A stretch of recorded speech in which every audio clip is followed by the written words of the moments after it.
I have here Showoff. He's a battle rapper as well as an actor in the YouTube series Frienimies. How you doing today? I'm doing very well. How are you?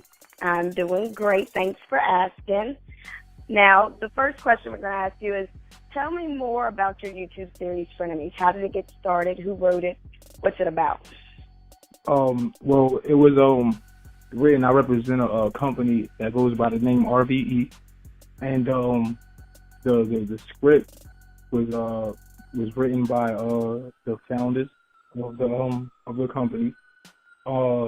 It was really dope because some of my real life experiences helped spark the idea for the series.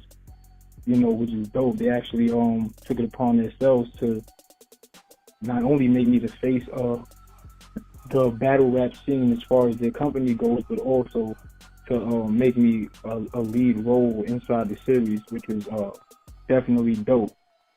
Frienimies came about. I'm definitely go check it out. It's on YouTube right now for everybody that's tuned in.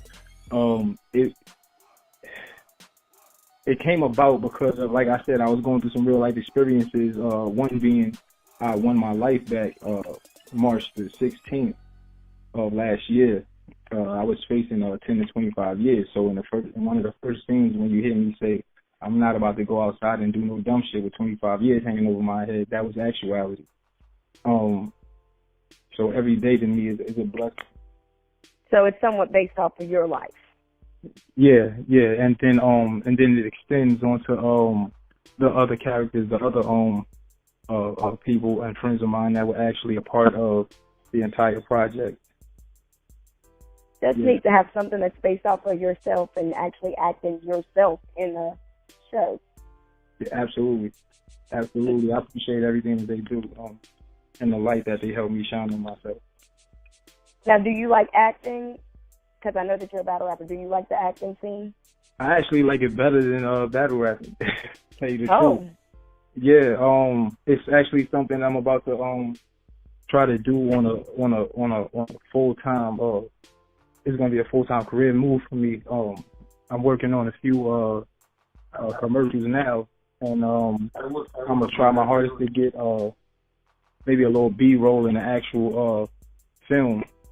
Oh. And yeah, that's what I'm pretty much working on now, because I mean I was watching it myself, and it just looked looked like something that I was just made to do, and I really had fun doing it. So anything that you can enjoy and get paid to do, which is pretty much why I do the battle rap thing as well. But it was just a elated feeling I had just sitting there watching it, and it gave me new direction.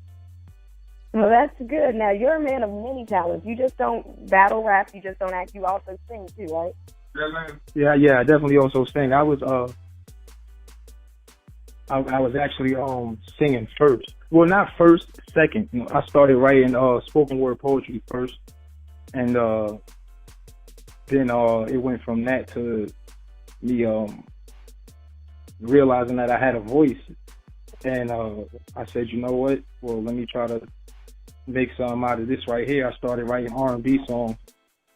I got a really good response from it. I put a mixtape out called Reality Show, The Real Me. Got some really good feedback. It wasn't until later on, as far as me exploring my talents, that I decided to try and rap, you know, because it was just certain things that, well, to me back then, years and years ago, it's like you had to sing for the ladies, and when you was talking about the struggle, you had to rap. You know, now you got singers that sing about the struggle, which is dope to me, you know what I'm saying? I also started doing the same thing, because certain lanes was opened up and opened my eyes to the fact that just because you're singing doesn't mean you can't speak on actuality, so to speak. So yeah, I started rapping later on in my music career. Yeah. Now, which one do you like more? Do you like to sing that more, or do you like to rap more, or are they like all one and the same? I enjoy. I won't even sit here and lie. My talent for singing is God-given, you know, and I don't know. It's just, you can't argue with it. It's the truth, you know. So, but the rapping thing, it's just so many different ways to advance yourself in it, from wordplay to, like, it's just different attributes in rapping that you can incorporate into your rap. So I kind of like the rapping thing more as far as the creativity goes, but as far as just the raw talent, I enjoy singing more. Okay. Now, you're currently you're on one of the longest win streaks in battle rapping. How does that make you feel? You said what? I'm sorry. You're on one of the longest win streaks right now in battle rapping. So how does that make you feel? I mean, I'm sorry. It was noise in my background. I apologize. Could you repeat it one more time? Oh, you're fine. You're on one of the longest win streaks right now in battle rapping. So how does that make you feel that you've gone this long with all the wins you've gotten? Oh, man, let me tell you something.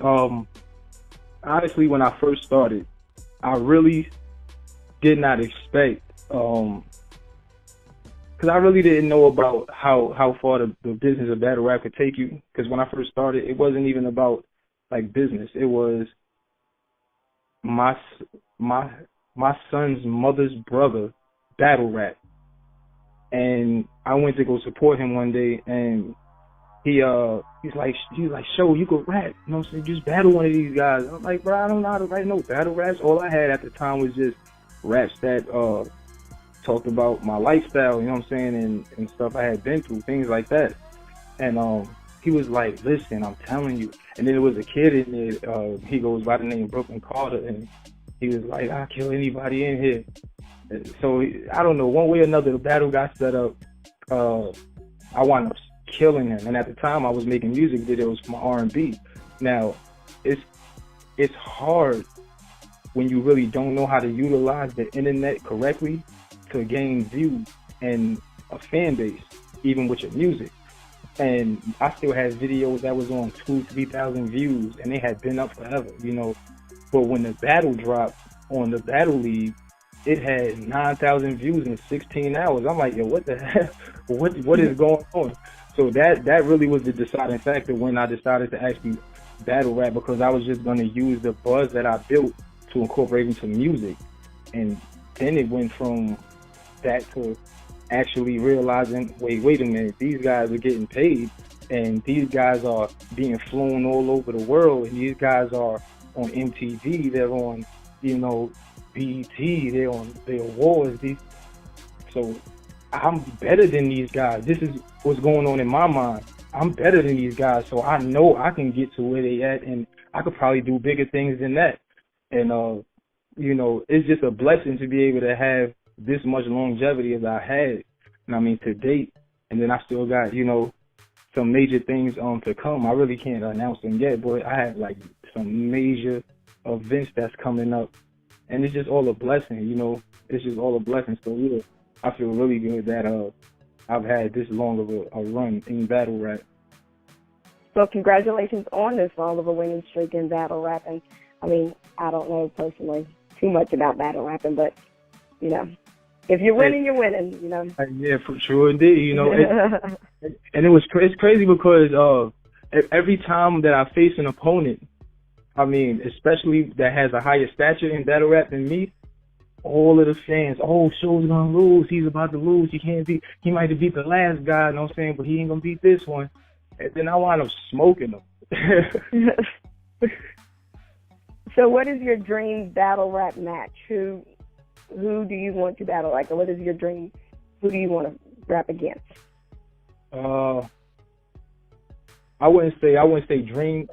I don't have like a dream battle as far as it goes, but a battle that I feel like is inevitable and is going to wind up happening just because of the history and the things that will be able to be said. Because I know that in this battle, is certain things that only I'll be able to say because only I know, which will have like amazing shock value. It'll really cause a ripple in the battle rap world. Would be me versus Sue Surf. Me versus Sue Surf. All right. I think that would be like a huge battle, just based on buzz, the fact that they compare us all the time, and the material alone. I think it'd be crazy. Now, you're from Brownsville, New York. What's it like living there? What was it like growing up there? What's it like living there at all? Shoot. Brownsville is like a third world country for real. Like, I'll put it to you like this. You know, everybody know how the projects are. You know, in Brooklyn, the projects maybe about 18 to 20 floors minimum, you know what I'm saying, in one building. About 12 apartments on each floor. Even if it's a one bedroom, it's at least 6 people in each apartment. You know, but it's at least 10 buildings for every project. So just think about the number of people that's in this one project. Then you got this project right here across the street from another one, literally across the street, and they warring with each other. And then nobody cares. It's like back in the day, there was rules, no women, no children, stuff like that. But I grew up seeing people grandmother catch a bullet for a person that people were shooting at, and they didn't even catch him. They didn't kill this man's grandmother. You know what I'm saying? It's stuff like that, and I've seen it so much that it kind of desensitized me. Where, you know, it's like just another day or just another death, and it should never be like that. You know what I'm saying? But reality is I'm not saying Brownsville is all negative, but as far as the Brownsville that I know, because Brownsville got some dope people. Brownsville got some nice parks, you know what I'm saying, the kids playing, but they not even really safe, you know what I'm saying? So I'm not saying it's all negative, but the Brownsville I know is crazy. It's like little Iraq. So you're just trying to bring some positivity to Brownsville. Absolutely, you know what I'm saying? And it has calmed down over the years. I guess, I don't know if you could say due to gentrification or whatever, but it's calmed down over the years. It's not nearly as bad as it used to be. It used to be like really, really, really crazy. Like things go down every now and then, but it's definitely calmed down, and I love seeing that. I love seeing that because the kids don't got to walk down the street, you know, looking over their shoulder or hear somebody yell and got to drop on the floor because the shots about to start ringing out over nothing, you know. Mm-hmm. So that's always, you know, a plus for me. Yeah, well, change is always good, especially if that's how it was, and now it's becoming better. So, especially with the violence and everything that you see around the world today, if they can change it and make it change, that's always a blessing. Definitely is. Now, it seems like everywhere you go, you're respected in rap. How does it feel to know that you have that much respect just for your name and for yourself? Man, I was talking to my brother Duda, you know, probably a few weeks ago, maybe a month ago, and I told him that one of the things that I pride myself in is being a person that is from Brownsville, Brooklyn. And we know when we go out of state or out of town, a lot of the times people don't show love to out of towners no matter what town you're going. But I pride myself in being a person that no matter what state I was in, where on the map I was, that people not just accepted me, but welcomed me into their embrace. They welcomed me into their embrace. You know what I'm saying? And sometimes I got to question, well, what have I done to even deserve this kind of love or respect? And then I look in the mirror and I remember it's because, one, I'm humble. You know, two, I've always been real. You know what I'm saying? I've never been the type of person to sell dreams or feed lies to people. You know what I'm saying? Whatever it was, that's exactly what it was. And that's why people embrace me, because they know when I say something that I mean that. You know, that's pretty, and just not being a knucklehead and a troublemaker, but always being, they look in your eyes and they know that if something go down, you're going to handle yourself. You know, that's really what it is. And the fact that no matter how large my buzz get, I'm still grounded in the same person. I don't change. You know, a dollar won't change me or clout won't change me, because I always felt that I was great since birth. So to me, it's nothing new. So fame doesn't make the change. You're still going to always be the same Showoff as you were since little baby till now. Right. Now, you were there from the beginning of FAMMTV, and now that it has over 20 million views, What's your opinion on FAMMTV and the progress that it showed over the last couple of years? Excuse me? I said you were there from the beginning of FAMMTV. Now that it has over 20 million views, what's your opinion on FAMMTV and the progress that it's had over the last couple of years? Let me tell you, I could sit here and say I'm astonished and amazed, but I'm not. Do you know why? Because I literally sat down in front of a man, and my brother Duda, I literally told this man how brilliant he was from the moment that he spoke of the idea. I told him how brilliant he was before he spoke on the idea, because he was always a leader and a doer. He was never just a talker. You know what I'm saying? And to see how it's grown, of course I'm extra proud of that. I'm extra proud of him and everybody who's a part of it. You know what I'm saying?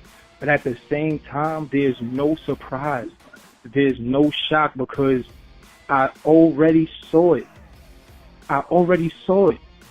That's my word as a man. And the thing is this, I tell this man when I talk to him, yo, in 5 years, think about it like this. You see how it hasn't been around for an extremely long time, but in the time that it's been around, when you start getting contacted by major news, I'll say,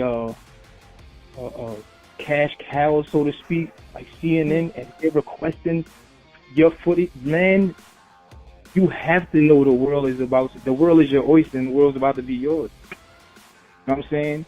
And it's in 5 years, 5 more years, I literally see FAMMTV being a whole news network.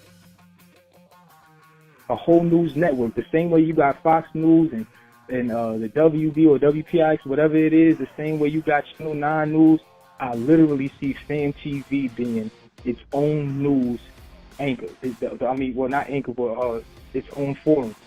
The same as the... Seriously. So, now, for people to know more about you, do you have like a website, or do you have anything else that people can go learn more about Showoff or see his battle rap? Yeah, definitely. You could go on, if you go on YouTube. All you have to do to ever see any of my footage is put in Showoff, one word, SHOWOFF, space, the abbreviation for verses, VS, and hit enter, hit search. If you go on SoundCloud, put in Showoff the R&Beast. That's Showoff, SHOWOFF, space, THE, space, capital R, the N sign, BEAST, Showoff the R&Beast. Or if you go on Twitter, my Twitter is Showoffs with an S _talent. My Facebook, Jonathan D. Shea Hurd.